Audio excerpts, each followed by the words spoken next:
Patreon.com/the Walk-Off Podcast. $4 a month gets you in there. Let's talk Jordan Romano, officially out on World Baseball Classic. Not a lot to talk about news-wise for Blue Jays. So we're going to keep this brief. We're going to get to our Danny Jansen interview shortly, but I do want to touch on Jordan Romano and just kind of the shape of the bullpen and everything like that. So if you're good to talk that, we'll talk that. Scott is still away, so I'm joined by Craig Ballard, February 6th episode of the Walk-Off. Here we go. Scott is still away on his holidays, honeymoon, birthday, whatever you want to call it. He is in Africa. I asked Scott his thoughts on the Alek Manoah, Anthony Recker fat shaming thing that was going down. He was a little out of the loop. He said, I'm not sure. I guess where Scott is in Africa has a hard time getting Sportsnet and the MLB network, right? He's as outside the region as it gets, let's just say. So solution for him, by the way, this is a new ad sponsor for the show. So NordVPN, very courteous of them to reach out to us and help support the show. So you can support the show as well by supporting those who support us. So visit nordvpn.com/walkoff. And we got some bonus offers there. VPN, very helpful in Scott's situation as he can be in Namibia, but his devices can think he's back in Canada. So he can continue to watch Sportsnet and all his baseball content while he travels abroad. I know we have a lot of viewers from Australia and the Netherlands. And it's a pretty cool global Blue Jay fan base. So if you're having a hard time logging into Sportsnet to watch Blue Jays games this year, NordVPN is the answer for you. 11 years of NordVPN. So happy birthday to NordVPN. They're giving out a special birthday present. It's their own birthday and they're giving out the present. How do you like that? So visit nordvpn.com/walkoff. And with every 2-year subscription, they're giving out 3 months up to a full year of free subscription as a birthday gift. So very cool there. Again, nordvpn.com/walkoff. 30-day money back guarantee. So if you don't like it, cancel it, get your money back. No problem. Thanks to NordVPN for the support there. And again, support us by supporting our sponsors. There you go. All right. Speaking of international, Jordan Romano out on the World Baseball Classic. Thoughts on this? Pulled out. Well, I don't know if he pulled out. He's officially said, I'm not playing for Italy. I'm a little upset he's not playing for Canada. But it is what it is. Do you think this is injury related? Do you think this is he's just focused on the season at hand? What do you think is the reason here? As odd as it may sound, I think it's geographical as much as anything else. So that to play for Team Italy was going to have to be quite an interruption and we know not just our athletes, creatures of habit, but closers are a whole different breed altogether. So this was massively going to interrupt because where Team Italy played would have been quite the trip there and back in the middle. Also, I mean, all due respect to Team Italy, if you're Jordan Romano, are you sitting there thinking, are these guys going to be competitive? So in other words, if I went there, would it be like 6 of one, half dozen of the other if I was in training camp because I'll still be getting my work? Does Team Italy have work for Jordan Romano? Is Team Italy going to be competitive and have safe situations for Jordan Romano? Big picture-wise and geography-wise, I feel like that's more what's in play rather than it being an injury. But I certainly want to echo your sentiments, Adam, and I don't want to start the 2023 season. I already have to warm up to Kevin Kiermaier, so I don't want to start the season, being upset with Jordan Romano. But I echo that. And let's give him the benefit of the doubt. Maybe there's a great reason why he's not pitching for Team Canada. I love the World Baseball Classic, Adam. I absolutely love it. And I love to. Freddie Freeman is good with me for the rest of his life. There's someone who is Canadian because his mom was Canadian. And when Team Canada couldn't get anybody, our own Canadians, to come play for us, he phones up Team Canada and says, guys, would that be all right? You guys don't have a spot for me, dude. Just incredible. So the World Baseball Classic means something to me, Adam Mack. I'll tell you that right now. And I also wish that Jordan Romano was pitching for Team Canada. Well, sad he won't. I don't think there's a case of injuries here either. I think, like you said, I think the travel involved, the timing of it, just warming up for the ball season. I like you said, maybe a different story if it was on a real contender with Italy. Like, no offense to Italy, as Mhm. Canadian baseball fans, we're no one to speak on who's a Right. contender. The World Baseball Classic, I'm well aware. Um, but maybe if it was playing for Team USA or whatever, it would be a different story, right? When there is that opportunity to maybe get a gold medal or something like that. But yeah, so he's out. I think a little bit of this might be like I know I'm going to come across as a Shapiro and Atkins fanboy when I say this, but this, as we sit here on February 6th looking into spring training, this is the best bullpen I've seen in years. I Totally think agree. this is for sure in Jordan Romano's Yeah. major league career. And I would say this is the first time he's going into camp. I don't think he's worried about his job, but I think this is probably the first time where there has been a legitimate option other than Jordan Romano to close out games, right? I feel good about Eric Swanson. Chad Green, I know, is injured and he's a ways away. Even if he comes back this year, I'm not expecting the best possible version of him coming back from Tommy John, but I feel good about this bullpen. I'm optimistic. I'm a glass half full guy. How are you feeling about this bullpen? Couldn't agree with more with what you said more. It's definitely the best bullpen in Jordan Romano's era, so in pretty much the Shatkins era. And that's as is Adam Mack. You just mentioned at some point Chad Green going to be back, hopefully this season. I know this isn't for the faint of heart, and I know Blue Jay fans are sick of hearing it because for the fourth year in a row, I'm going to say Nate Pearson could contribute, but I do think it's true. Nate Pearson could come in and, like I said, Adam Mack, you're liking this bullpen as is. That's two guys that could be added.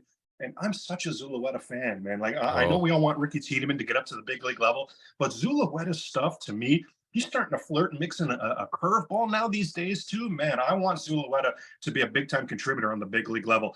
If Romano were to have some sort of injury, because I do agree with that, I don't think he's worried about losing his job. But what's that'd be the glass half empty. He's gonna if he gets hurt, he's gonna lose his job. I'd rather see the glass half full. If something does happen with Romano, to your point about the bullpen, Anthony Bass over a period of time can close games for you. Eric Swanson can help you close games. Yimi Garcia has done that in the past. The flexibility at the back of this bullpen right now is unlike anything that Shapiro and Atkins have had to deal with. And now you got the Richards, the Simbers. Well, Mesa can be at any time, but really the Richards and the Simbers, you've got those long inning guys ready for the fifth and the sixth inning. So on those games where Kikuchi or White or Barrios does blow up, I'm not even panicked. We've got guys for that spot that we weren't counting on. Oh no, really needed Simber for that seventh or eighth inning. We've got nothing but guys for that seventh and eighth inning now. So even the Simbers exactly. and the Richards get moved up. The Great point. flexibility, wow. And I'll throw Trent Thornton's name in there just because he seems to be the cat that with the 90 lives that just won't go anywhere. I don't know how he's still, but anyway, the depth on this bullpen. And Adam, like I said, you're saying you like this bullpen as is, and I'm saying there could even be more coming.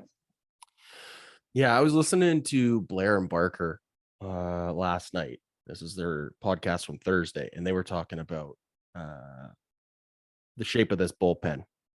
And the two names they kept throwing out was Yasser Zulueta, and I love that call, and also Hagen Danner.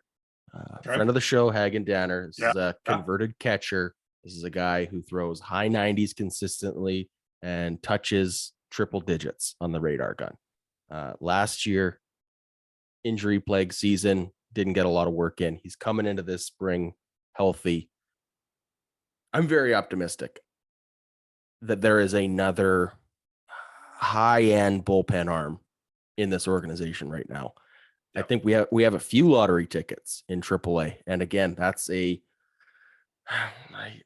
risk coming across as too positive here. But again, that is a situation that we also haven't entered a season feeling good about our AAA depth in quite a while.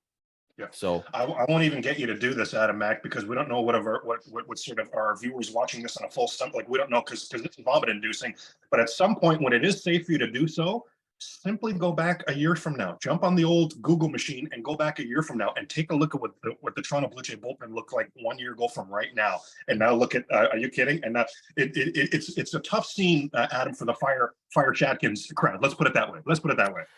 couldn't agree with you more. I will acknowledge Yankees probably have a better bullpen. Astros probably have a better bullpen. Yeah. It is what it is. I would say we have a top 5 bullpen in the American League. I feel good about that. Need a few things to hit. Hopefully they do. Very positive going into this season. Anything else to add, Craig, before we throw to Danny Jansen? I would like to see if there is going to be any movement in the bullpen. I'm watching Steve Matz closely. Steve Matz, oh my God, Steven Matz, oh my God, Tim Meza. I'm not watching Steve Matz closely at all. Let me clarify. I'm not watching him closely at all. Tim Meza, now I've got these peepers right on Tim Meza. It is the sole lefty in the bullpen. I thought that last season, if you took a look just on the surface, it's like Vladimir Guerrero Jr. last season. His numbers, if you look on the surface, 98% of baseball would be like, oh my gosh, hey, Ma, did you see what I did? You're like, holy crap, writing home material, right? For Tim Meza last season, it wasn't a bad season by any stretch of the imagination. In my opinion, it just wasn't worthy of Tim Meza as good. So I do want to see him take steps forward, because it is true that cupboard is bare. That is one thing about the bullpen. After Tim Meza, the lefty cupboard is bare. A year ago from now, we hope to be Baraki. A year previous, we hope to be Anthony Kiel. We had guys that we know are just no longer the option. So if there is somewhere to shore up this bullpen, let's keep an eye on Tim Meza, especially in this day and age, right, Adam? With these rules, you got to face 3 guys. So you can't just be good against lefties. You're going to have to face some righties. Absolutely. Couldn't have said it better myself. Craig, thanks so much for jumping on here and talking Blue Jays with me. We'll be back next Monday, talk more. Hopefully there's some real news to talk about. We are absolutely thrilled to have returning to the show, starting catcher for the Toronto Blue Jays, Danny Jansen. Welcome back to the Walk-Off, man. Thanks so much for taking the time. You got it. Thanks for having me back.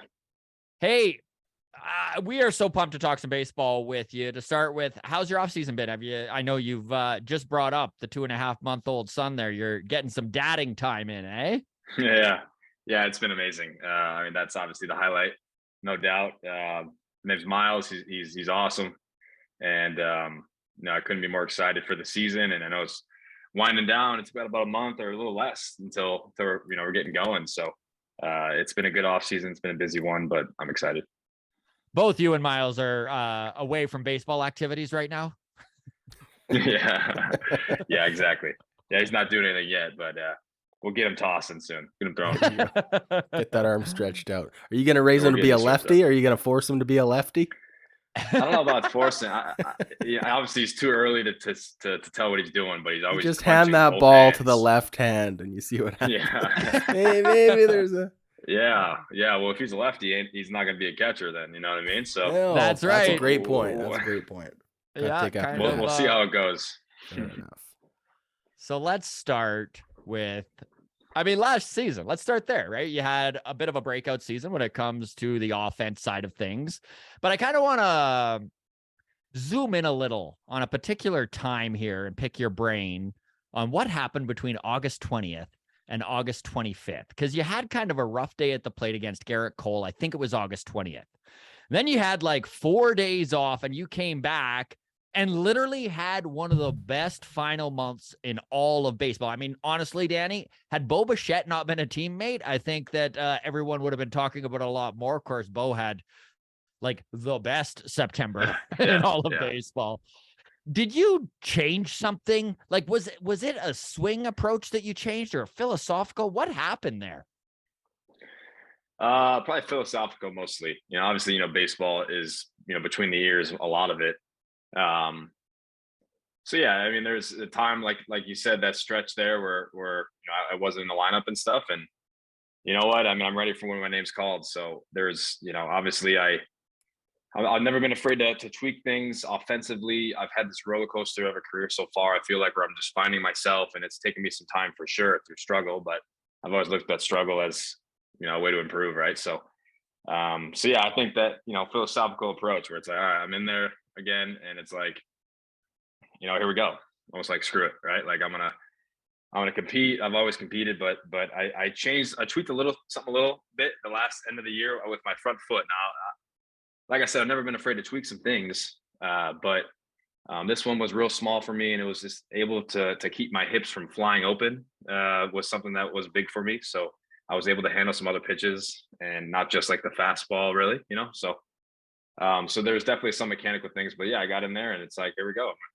Give everything I got, and sure enough, I think that I finally figured out kind of more about who I am at the plate. And there was a time where I was cold. Obviously, I came back. I got hurt twice, so that was always kind of tough challenge. It's always a challenge when you start feeling good and then you get hurt. So, yeah, it's a little bit of both, but probably 80% philosophical. Let me jump in here and ask a quick question, okay? Yeah. Minnesota Twins have the all-time record for most 30 home run players on their team in a single season. 5. They did it in 2019.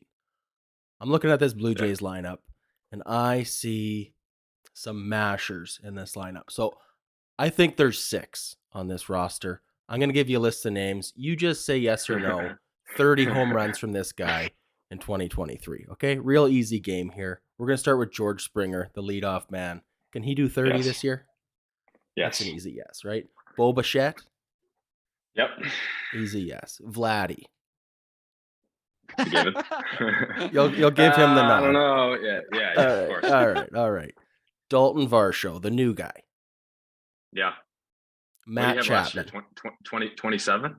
27 last 27 last year. Varsho 27. Yeah, he's got juice. Chapman, yes. All right. Number 6, Danny Jansen. Yes. You knew that where this was coming, right? You knew this was. Yes. Love it. Yes. Love it. That's a great list. No, it's elite company, and it's right. Yeah, that's a good list. It's something that I'm not going up there and trying to hit homers, but I feel like I kind of freed myself up mentality. My mentality kind of freed up with like, this is my approach. This is my swing. I don't need to tweak stuff. Like I'm just going to try to, make adjustments, mentally. And then I started just kind of freeing myself up and getting the head out. That was my goal, trying to get the head out. Yeah, man. No need to be humble. You found some real pop in your bat in the last season and towards the end of the year before there. So let's see what this. Yeah. Because you did touch on it here, and listen, you've always been a pretty good fastball hitter, and you talked about the philosophical change, and I could be out to lunch, it could be coincidence, but it did seem like you were just on the breaking ball a little bit more at the end of the season. There wouldn't be, because there were times at the beginning of the season where they were throwing that breaking ball for strike 1 there because you were sitting on the fastball, and it just seemed like you were more ready for that at the end of the season. Is that correct? Yeah. I would say you're not out to lunch on that one. Okay. I would say, I obviously as a catcher, you have this data, you have all the information, and you call games certain ways, right? And I've at the plate, like I've tried to think with the guys, with the pitchers, when I'm hitting. But I definitely was always, on the fastball, and that's something that I'm proud of. I'm proud of that approach. I feel like that's something that you definitely want to do. But I had to eat my pride a little bit and be like, all right, dig into the numbers for myself. It's like I knew I wasn't performing on off speed. You guys hear that? Yeah. You got to go check on that. With a new baby, it's always like you're like, hey. Yeah. No, I think it's the target. My wife's got it handled. But anyways, so there's definitely times where I definitely. All right, hold on. This is fair. He can be a dad. Hey, what's going on? All right. I can do whatever. Everything good with Miles?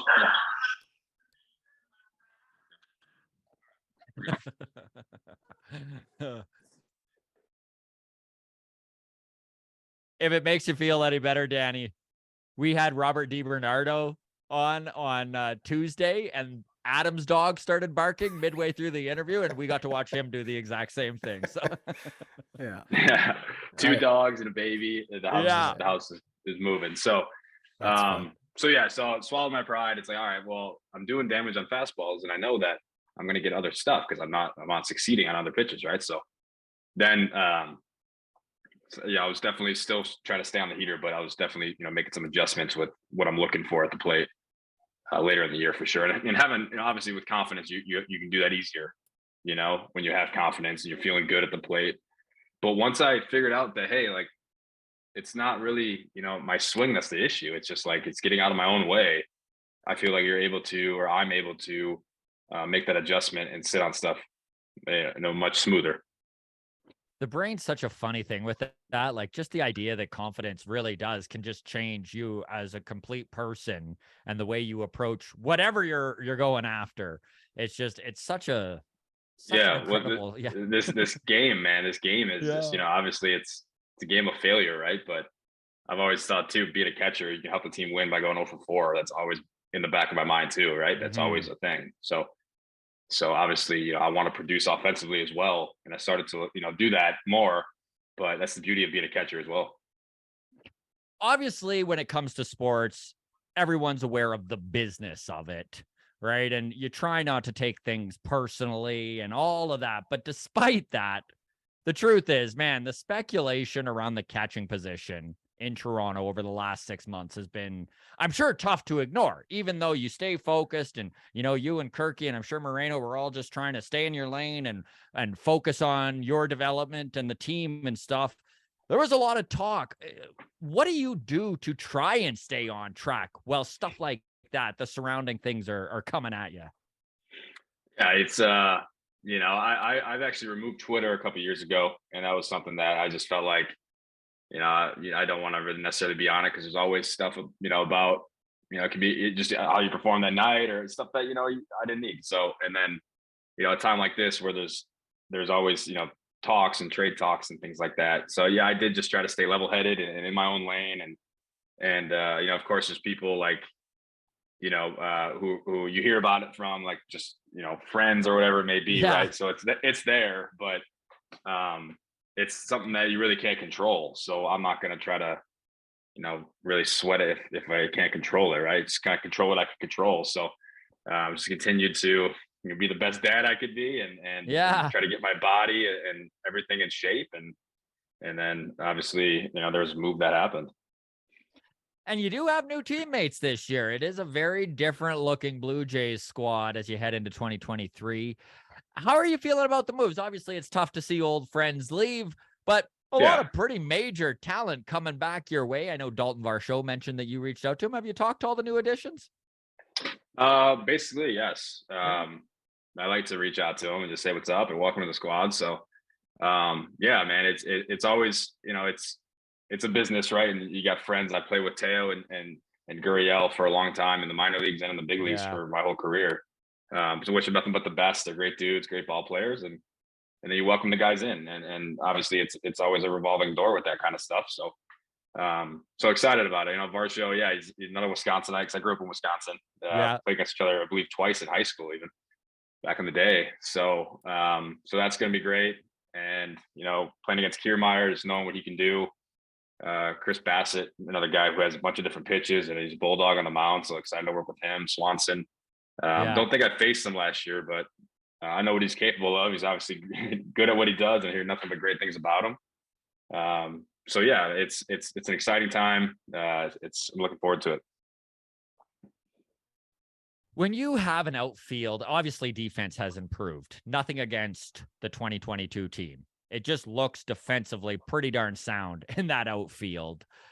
When you have a defensive outfield that's as rock solid as this, does it change your game calling behind the plate? It just feels like all fly balls are going to be outs this year. Do you approach it a little differently?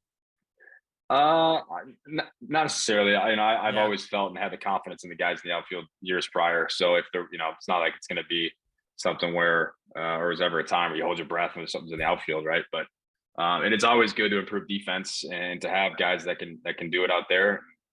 I don't know if that matters. I don't even know about because the shift's going to be gone for the Yeah. most part. So I don't know how that affects the outfield shift. If you guys have any insight on that. I think you can't have 4 outfielders out there anymore. You can't Yeah. have 4. Okay, all right. You can't See, have 4, yeah. I didn't even know. Yeah, I got used to all these rule changes. All you knew So- was Danny Jansen is still not lining up in the outfield. That's all you needed to worry about. That's it. Okay. And then maybe there's There a you go. couple more hits in that 6 hole too. Maybe. Yeah. So yeah, not necessarily, but it's always good to have obviously solid defense and stuff like that. It's always a huge piece. With robo-umps coming into AAA in every game. I'm curious if your approach with the pitchers that are coming up and down, the dudes who are yo-yoed up and down, they have options, and just for whatever reason, they're going to, if there's bad tacos, they're going to come up and look after it and then come back down. Bad tacos. I remember that term. There you go. Yeah. Will you do things differently, being that the robot strike zone is going to be so different than when you're in the big leagues, or do you just try not and worry too much about that? Yeah, that's obviously a huge change, and there's been times where I was rehabbing last year where I was dealing with that, and I was seeing it firsthand. I was rehabbing. My first rehab was in Low A. It was in Dunedin, Florida, and there was like certain games where you could challenge it. And I don't think I was behind the plate, but I might have been DHing one game, which is very unique. And I've seen videos of it in like the fall league of that stuff happening.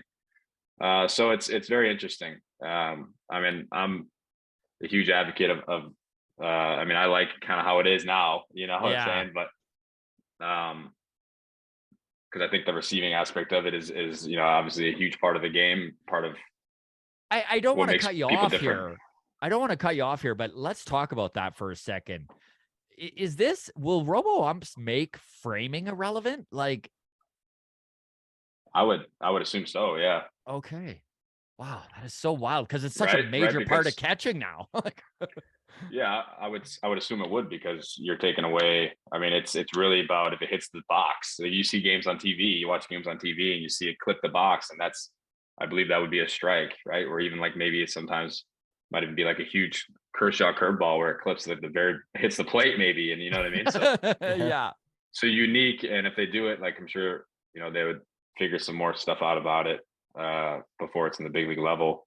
But as far as guys coming up and down and stuff like that with how you call and how you approach that, I mean, it's not at the big league level, so you wouldn't really think about it, right? You just try to handle what you got in front of you. So we had Robert DiBernardo, head of the mental performance department, on Tuesday. The guy is a motivational genius, in my opinion. I mean, the guy just can speak all sorts of sports psychology. It's pretty cool. And I know that game 2 of the wild card came up, and he was talking about turning perceived failures into teachable moments and kind of building blocks for future wins. Yeah. And I know that throughout your career, and we touched on this already, but you've had some ups and downs and some obstacles to overcome yourself. How do you keep the greater goal in focus and still kind of stay cognizant of your own development?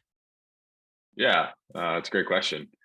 I've talked about that game quite a bit, the game 2 of the wild card, and obviously it's a tough one. And I don't think there was a time where we were like, you think back about it, you reflect on it this offseason, and it's like, man, we really weren't focused. I think it was just a baseball, and you guys, know baseball is nuts like that, and stuff happens.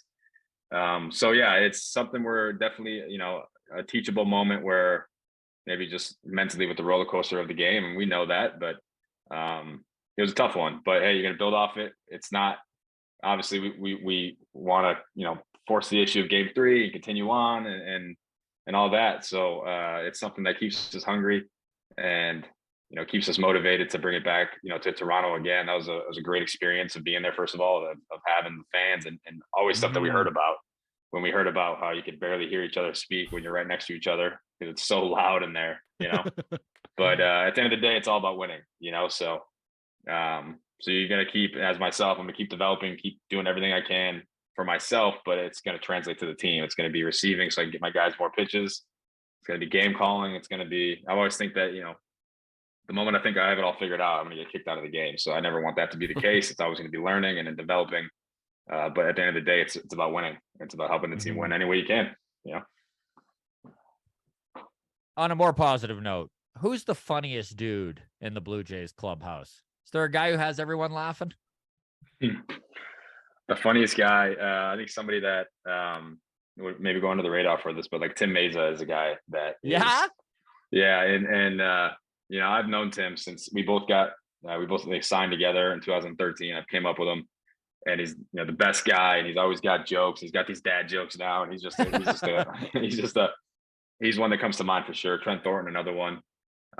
George Springer, Matt Chapman. These guys, they're all good people that have not only that I've known coming up and played with for a long time, but also that, have met recently and started playing with him recently. And that clubhouse is awesome.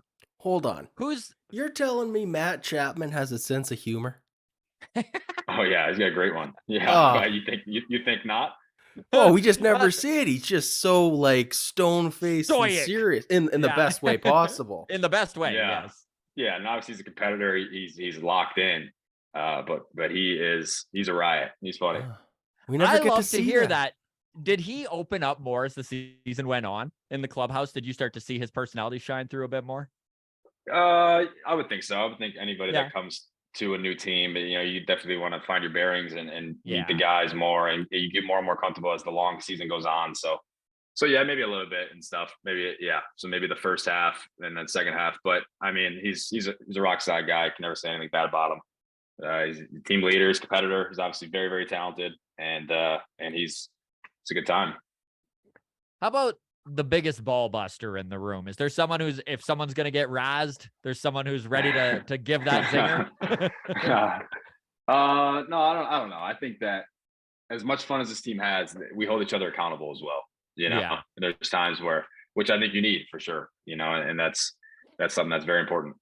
So I wouldn't say really any of that, but it's a team of guys who are getting more and more experience, like myself included, and more professional at the level, and obviously you want to be as pro as it gets, and that's what this league's all about. So Danny, I would love to hear about your relationship with Alejandro Kirk, because catching is such an intensive position and there's so much going on. How much time do you two spend together just kind of going over each other's notes and game plans and stuff like that? Because my buddy brought up something that I thought was kind of a misperception of the catching position, and he just kind of envisioned it like the two catchers are a little adversarial because they're both fighting for playing time. But at no point did it feel or look that way with you and Kirky. What's your two dynamic like? yeah, it's a good one. I think that we both want to win, and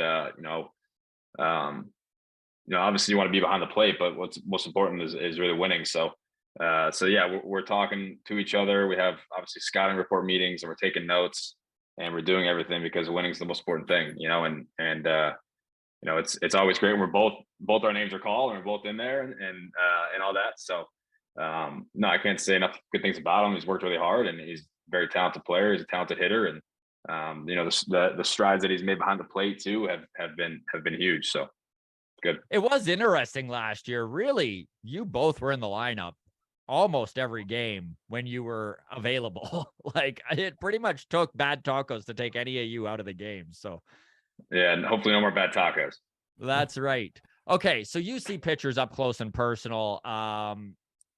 Again, we're going to get to listener questions in a second, but I had so many questions about this in particular. I figured I'd bring it up.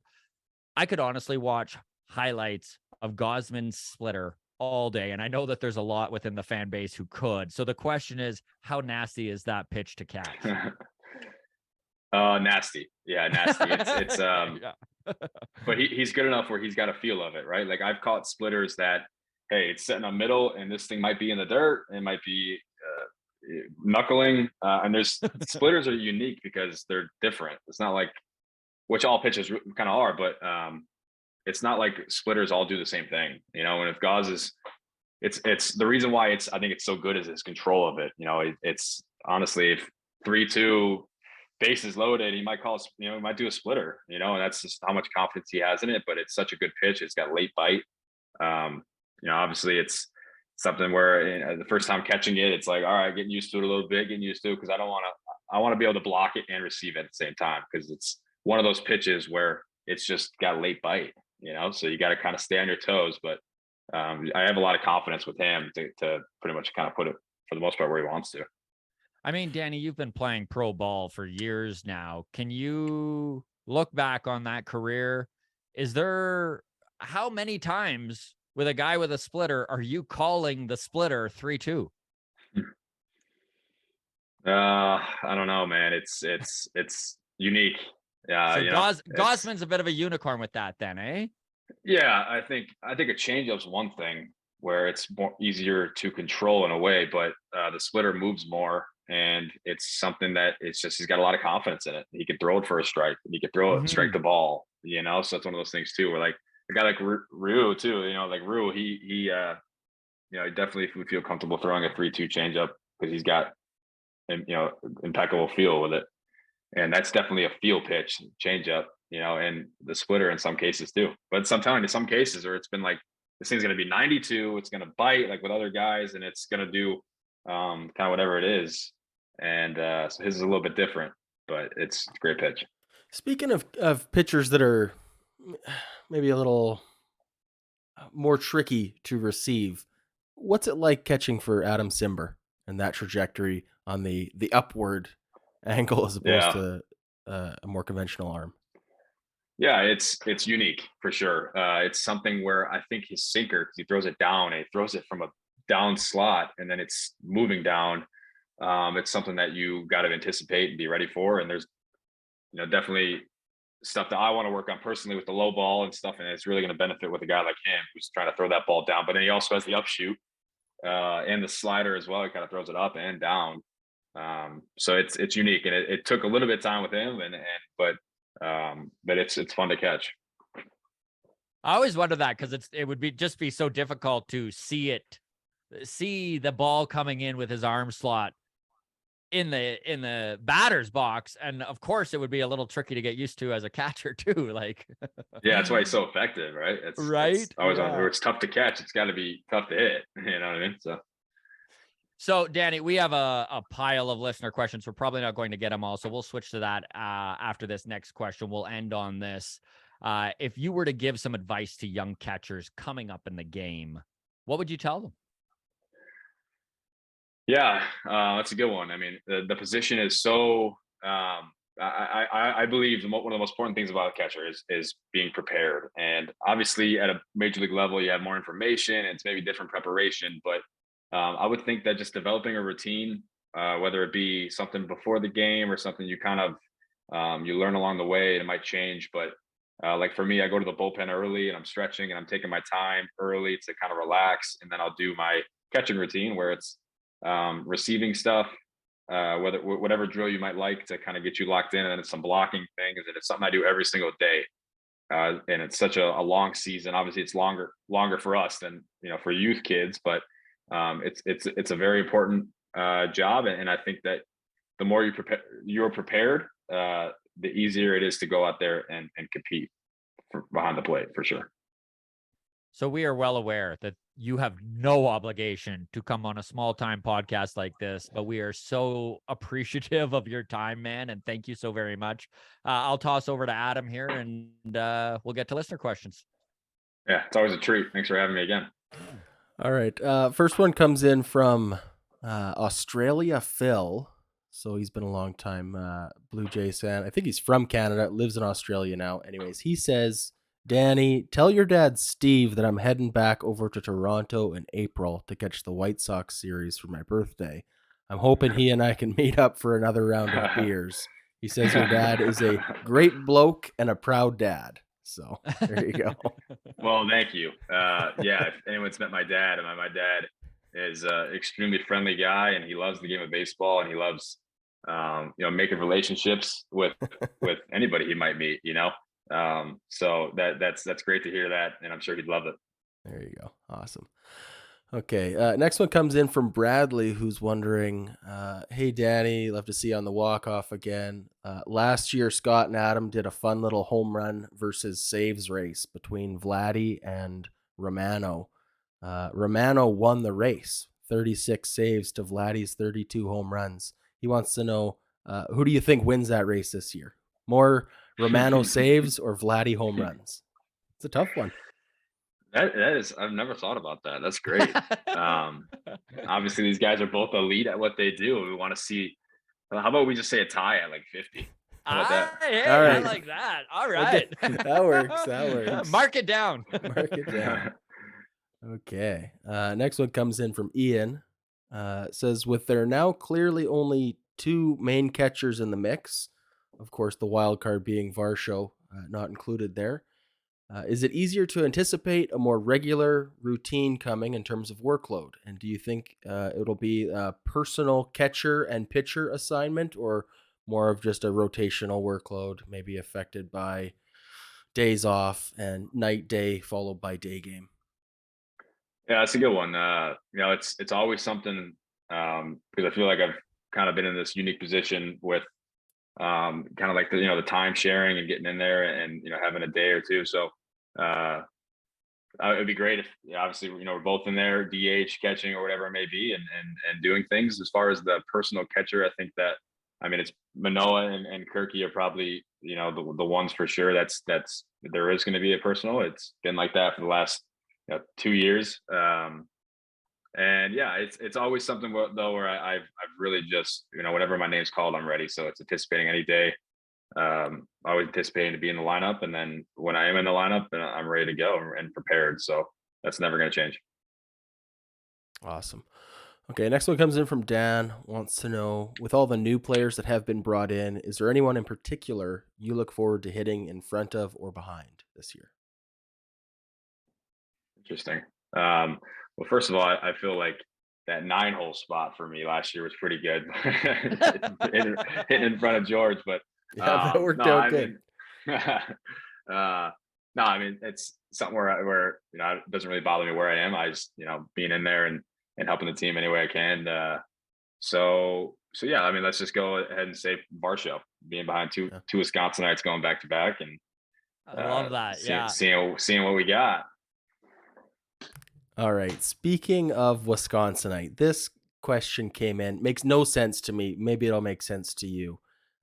Joshua wants to know, while living in Wisconsin, did you ever eat a Wildcat sandwich? And I want to know, what is a Wildcat sandwich? Is that a thing? Can we look it up? I can't say that I have. All right, my first job was at Culver's, which is big in Wisconsin. I don't know if you guys heard or seen a Culver's. Let's look it up here. Frozen custard. See what a Wildcat sandwich is. Okay, right. So it says, but whether you call it Wildcat or Cannibal sandwich, this Wisconsin public radio story explains that it's basically sirloin beef or steak that you grind up and spread on a cracker or piece of rye bread.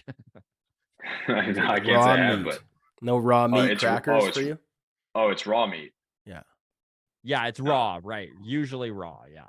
Yeah, no, it's something I haven't had, but curious now a little bit.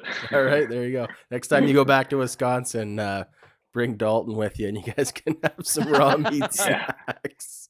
No, trust me, this will be good. You can say. Won't knock it till you try it, I guess. Yeah, so. Fair enough. Fair enough. Okay, next one comes in from Jason Burnett. Says, first, having come up through the Jays as more of an offensive catcher, how do you feel about the improvements you've made to become a very good defensive catcher? And secondly, it seems like you've made a conscious effort to pull the ball, and the results are amazing. Are you happy with both sides of your game? Yeah, defense is. I guess coming up in the minor leagues, it's been like a roller coaster. I will say though, defense has always been the primary focus. I think it's a very important part of the game, and it's something I said earlier where you can go for 4 and help the team win, and that's extremely important. So that's always going to be a main focus. There was times in the minor leagues, like when I got my glasses, I finally, was producing offensively, which obviously seeing the ball helps. Yeah, seeing the ball makes a big difference, right? Yeah. So yeah, I've had that tag, I guess, of both. I think earlier in my career, it was defensively in the big leagues. Of course, that mentality though that I have about defense is never going to change. But giving myself a little bit more time and finding out a little bit more, give myself more time to prepare offensively has definitely helped. And I plan on looking, forward to that and improving that and continuing to go on that. So yeah, but part 2, yeah, for sure. I think pulling the ball is something that I've done really well. It's something that I'm looking to improve on, but also I feel like it's a mentality thing for me when I'm looking to be aggressive and kind of get the head out. It's just like I'm more aggressive in general on pitches or maybe on my swing instead of trying to maybe see it and kind of flip it somewhere or use it all. Then I'm aggressive, so at least give myself a chance to put my A swing on. That's really what we want to do. Love it. Okay, last one here then, and we'll let you go. Appreciate your time as always. John Dick wants to know, Danny, could you please talk about the coming rule changes this year, and specifically which one you see having the biggest impact, positive or negative, on your game personally? Okay. So we got some changes coming. Obviously, there's a couple things. I'll talk about a couple things. I think the shift for me personally, selfishly, I think maybe some more hits I've in that 6 hole. And obviously, I understand the shift and understand why we did it and why it happens against me and all these things. So that's something where I think might benefit me a little bit. But do we got the big bases coming as Big well? bases. Big base is coming. Big Yeah. big bases coming. And restrictions Gonna on the start- pickoff move too. You gonna start stealing some bases, Danny? I don't know. I got my first one last year. Yes, First you one. did. Yeah, and I tell you what, I got up from that slide and I was like, wow, finally. So yeah, I think that's really not a bad one though. I think that could definitely help with injury prevention. Have bigger bases, think about it like that. The whole, like, only have a couple, you can always stoppage a play, like you can pick off or step off a certain amount of times, is gonna take some time to get used to, I think, which is gonna be obviously more stolen base attempts and a lot more action on the bases. So we're just gonna have to tune up this arm and get it moving and get it ready to roll from behind the plate.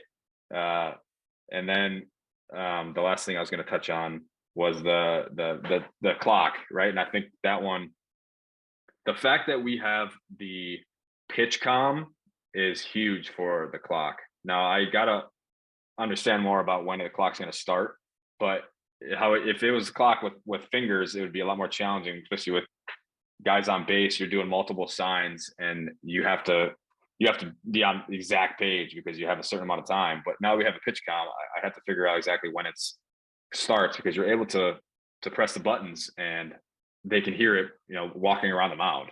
It's something where, certain guys last year I would throw the ball to, like a guy like David Phelps would catch it, not even looking at me, and I'm pressing a button and he's shaking his head no, then he gets a sign and he steps on the mound or on the rubber, so but that's a unique one. It's high leverage situations, relievers that take their time a little bit more because it's high leverage, so that's something that's you're going to take some time to get used to for sure.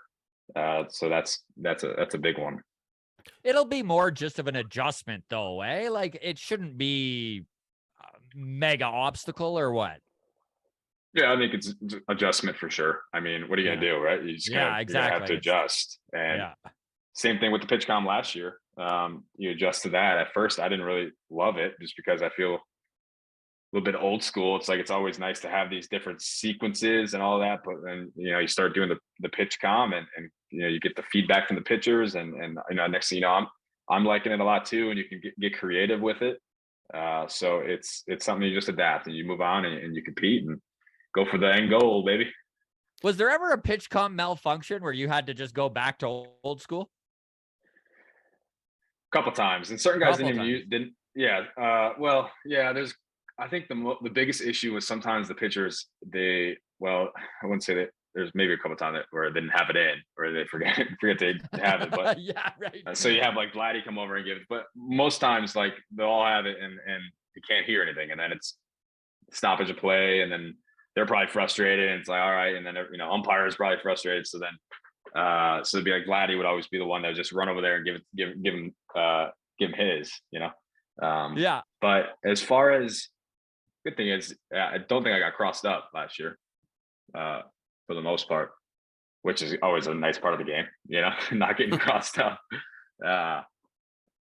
Was it more difficult when, like, over in the wild card series when it was so loud? Were there times where it was tricky? Yeah, that I believe so, and that was something where we're thinking about early in the year. It's like we got to figure out this volume thing because they turn it all the way up in a regular season game in Toronto. We had obviously a lot of fans, and it was oftenly packed, but so yeah, that was something where I don't even remember if it was that. You see a lot of guys go like this, right, with their glove. They're putting it over their ear because like Romano would do that all the time. He'd step off, put over his ear, hear it, yeah, but as far as me and Kirky, I remember like telling Kirk, like, you don't need, like, I didn't have that earpiece in at all. There's a time in spring training because catchers can have it in their ear, and you see guys have it like almost like these beats where like they're all the way inside like a tube. But And then I the had it hitter would in. hear it, right? Or what? So I was just rattled that I didn't want that to even be a thought that they could. So I'll tell you what, one of the first games having it, I couldn't understand like the buttons to turn the volume down. So I'm pressing a button, it's like slider, and I swear the guy in the boxes could hear it. So I'm like trying to figure out how to combat this in the middle of this spring training game. I'm like walking like behind, like by the umpire, like this, like pressing it, like putting my head away. So after that, I was like, I don't want that to be like a thought in my head that they can hear it. So I took it out. I mean, I definitely took some time to study that thing, but for the most part, the buttons are all pretty similar. You just got to get used to it, you know. So there's times where I'm not even looking at it. My finger would just go to what I wanted, and so you got to kind of trust yourself a little bit and know that you did enough preparation to know you're not going to hit slider and think fastball. But so yeah, That's it's so unique. funny about worrying the hitter is hearing it, because even if the hitter's not, you're still in your own head, right? You're like, oh no. Yeah. It's like, and then the guy hits a homer. He's like, all right, well, you heard it. Yeah. Like, you know what I mean? Or now it's my fault because I had this thing in. So I just took it out and took all that away. So I didn't have that worry. Oh, that's great. No, next time you just got to go to your pitcher and you got to say, hey, look, slider is going to mean fastball, and I'm going to crank the volume on this thing, and we're going to make him think a slider's coming. Can you imagine? Can you imagine a press, oh no. Oops. All right. Question Danny. about the just the approach with this new the bigger base path and the restricted pickoff attempts. The anticipation from the rules committee is this will lead to more stolen base attempts. How does this change or is this going to have to be something that until the data comes in, it won't change anything perhaps? But like when you go into your catcher's meeting or whatever with the coaches, I would have to assume you have a color coding system or something for guys that are likely to steal, right? You know, a guy has a reputation for being an aggressive base runner. Is that going to change right into the season where you had a guy who maybe before was in like the yellow category of like, I don't know. And now with this new rule set, you're like, this guy's probably going to go. And does that change your preparation, or is that even a thing? Yeah. Is that a factor in your game planning, or is it all just reaction and situational? Yeah, I'm sure that it's going to be a lot more yellow, where it's like maybe might go. Yeah. You know, there's definitely we have, you know, the info, and you know who's going to go, and who, like, you know, guys that are really fast and they know they're going to go. So you always have that, and then there's definitely stuff where it's like, okay, he's taking bags. You don't know, he might go if you give him the, you know, if you're slow enough going. But there might be some people where, like, you know, you didn't even think really would go, but now they're going.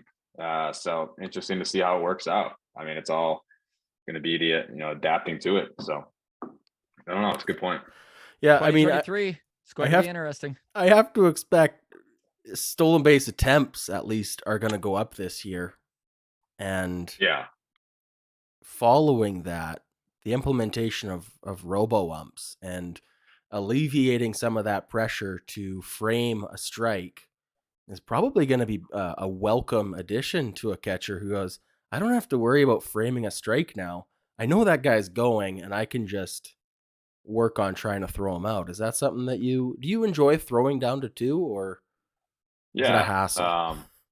No, I enjoy it. And there's been times where I've done it really well, then you're kind of struggling. It's all like, you know, trying to fine tune about.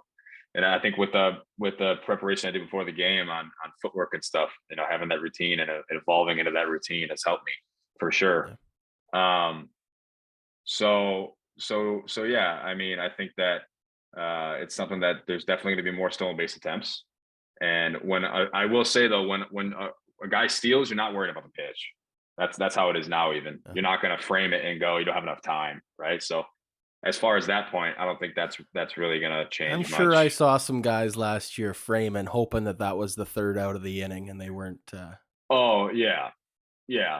That's that part. Yes, where you know, you got a guy going and it's like too big of a jump. It's like I can't get him, and then you just kind of try to get the pitch for sure. Mhm. So that's a good point too. Interesting. It's all interesting. Intriguing. Yeah, it's gonna be a whole new sport pretty soon. Be interesting to see how this plays out. I don't know. I love seeing the throws down to 2. I hope there's more base stealing attempts. I hope to see throwing guys out all the time. I don't know. I've been a big fan of home run stealing catches. I think there's Mhm. nothing better in baseball than when one guy does something absolutely right and then someone else takes it away from him. So it's kind of the Yeah, equivalent yeah. behind the plate. There's- Is the guy gets a good jump and you still throw him out. It's like, Yeah, it's a good feeling. And there might be some more Robs, I guess, in the Rogers Center. I think they're doing some adjustments with the wall, Yeah. right? So Yeah. mhm. Some of the walls are going to be higher, some are lower. It should be interesting. The whole thing. 2023 is going to be fun. yeah, it is. All right, Danny, we'll wrap it up there. Again, huge thank you for all of your time. We really appreciate this and really enjoyed talking baseball with you, man. We're rooting for you in 2023. All the best, my dude. Thanks, guys. Appreciate it.